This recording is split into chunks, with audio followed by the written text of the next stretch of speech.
in the risen Christ is not only an instrument to break through eternal life on the last day of our life. No. Even now, faith in the risen Lord is also a very powerful instrument that we need. Poitstage, here and now, every day of our life in order to grow into Christian maturity.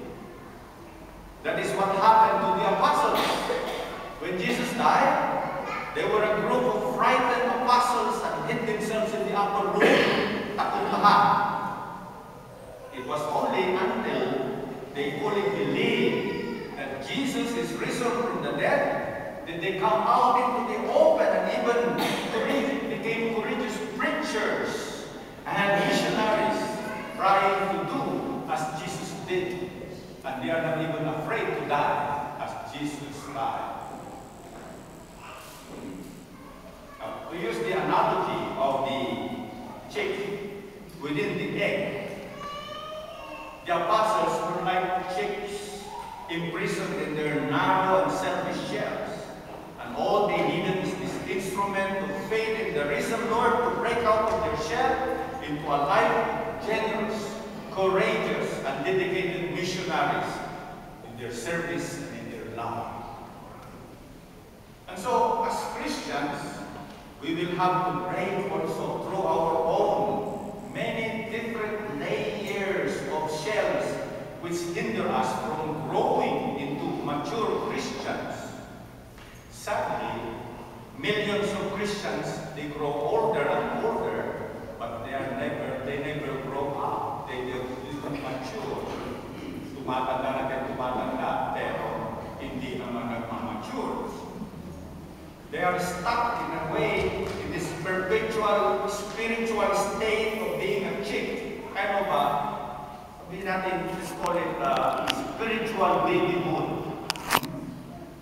And the reason is that they never try to use the instrument of their faith in the risen Lord to break free from the shells that imprison them. So as we celebrate today this is the greatest Christian feast of all. Let us all once again hold firm into this most powerful saving instrument God has given us. Faith in the risen Lord. With it, as our saving instrument, we can break through all the shells that have been imprisoning us, keep us from living our life with joy, living our life with peace and love. And so, with our faith in the risen Lord, we can break the hard shell of hatred, acid, against someone in order to be able to forgive him or forgive her. It is possible. With our faith in the risen Lord, we can break from the shell of our prejudice, our bias, our vorurteil. So we can once again see any person, see the value of the good person in other people, even those whom we dislike, even those whom we hate, or those who wrong us, or those who hate us. It is possible. With faith in our risen Lord, we can break from the shell of broken relationships, from isolation, unfaithfulness, and open ourselves once again to restore relationships, restore our fellowship, restore our family together, restore our community. You can draw your list yourselves of your personal shells that have been imprisoning you, hindering you from living your life to its fullness as the Lord wants us, as Matthew Kelly would say, to become the best version of you. So today, as we celebrate the Lord's resurrection, the Lord is empowering each one of us with the faith in the resurrection to break ourselves free from these shells that imprison us. Easter, like Christmas, is a time of gift giving.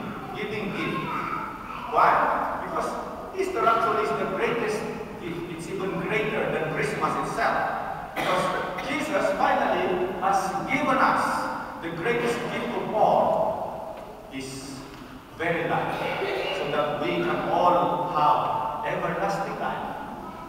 And so in the coming days, we continue to celebrate Easter. And I would recommend each one of us, prepare a little basket of eggs, and give it as present to people. Give the first egg to the person you dislike most, or a person who dislike you, or whom you think hates you. Become the first egg,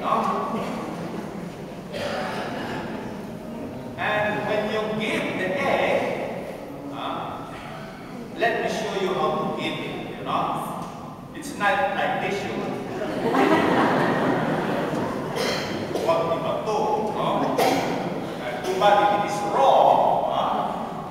and even worse if it is hard-boiled, So, first instruction is huwag ibato, kundi iabot. Let your hand represent your heart. Okay, first thing. And as you give it, say something. Don't say as you used to, walang iya. A better word to say is, hallelujah. Ulitin nyo nga.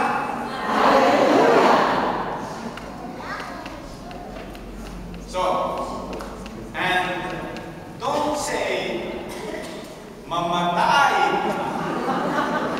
Don't say, mabuhay. Ulitin ka natin. Okay.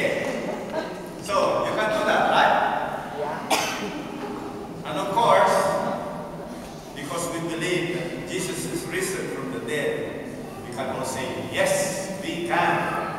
Yes, we can.